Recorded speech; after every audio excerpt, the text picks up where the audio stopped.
നമസ്കാരം, എല്ലാവർക്കും പ്രവാസി മലയാളിയിലേക്ക് സ്വാഗതം. യുഎഇയുടെ ഉറക്കം കെടുത്തുകയാണ് തുടരെയുണ്ടാകുന്ന ഭൂചലനങ്ങൾ.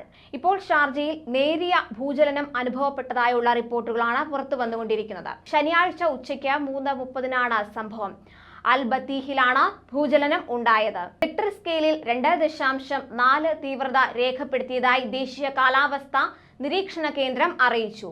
എന്നാൽ ജനങ്ങൾക്ക് അനുഭവപ്പെടത്തക്ക വിധം ഉള്ള ഭൂചലനമല്ല ഉണ്ടായിരിക്കുന്നത്. അതായത് 2.5 കുറവ് തീവ്രതയുള്ള ഭൂചലനങ്ങൾ സാധാരണ രീതിയിൽ ജനങ്ങൾക്ക് അനുഭവപ്പെടാറില്ല എന്നുള്ളതാണ് അതിനുള്ള കാരണം. എന്നാൽ കാലാവസ്ഥാ നിരീക്ഷണ കേന്ദ്രങ്ങളിൽ ഇത് രേഖപ്പെടുത്തും. കഴിഞ്ഞ വർഷവും ഈ സമയത്ത് യുഎഇയുടെ വിവിധ ഭാഗങ്ങളിൽ ചെറിയ തരത്തിലുള്ള ഭൂചലനങ്ങൾ അനുഭവപ്പെട്ടിരുന്നു. ഫുജൈറ, ഉമ്മുൽ ഖുവൈൻ തുടങ്ങിയ സ്ഥലങ്ങളിലാണ് ഭൂചലനം അനുഭവപ്പെട്ടത്. ഇതിനു പുറമെ ഇറാനിൽ ഉണ്ടായ ഭൂചലനത്തിന്റെ പ്രകമ്പനം യുഎഇ ഉൾപ്പെടെയുള്ള ഗൾഫ് രാജ്യങ്ങളിലും അനുഭവപ്പെട്ടു. ദക്ഷിണ ഇറാനിൽ ജൂൺ 15 രാവിലെ 10:06 റിക്ടർ സ്കെയിലിൽ 5.9 തീവ്രത രേഖപ്പെടുത്തിയ ഭൂചലനമുണ്ടായതെന്ന് യുഎഇ ദേശീയ കാലാവസ്ഥാ നിരീക്ഷണ കേന്ദ്രം അറിയിച്ചത്.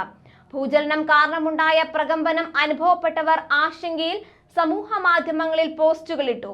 മറ്റാർക്കെങ്കിലും സമാനമായ അനുഭവം ഉണ്ടായോ എന്ന് അന്വേഷിച്ചായിരുന്നു ഇത്തരം പോസ്റ്റുകൾ. എന്നാൽ പ്രകമ്പനം അനുഭവപ്പെട്ടതല്ലാതെ യുഎഇയിൽ മറ്റു തരത്തിലുള്ള ആഘാതങ്ങളൊന്നും തന്നെ ഉണ്ടായിട്ടില്ലെന്ന് ദേശീയ കാലാവസ്ഥാ നിരീക്ഷണ കേന്ദ്രം അറിയിക്കുകയായിരുന്നു.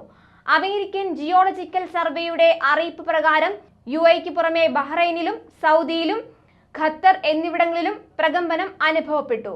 കൂടുതൽ പ്രവാസി വാർത്തകൾക്കായി ഈ ചാനൽ സബ്സ്ക്രൈബ് ചെയ്യുക.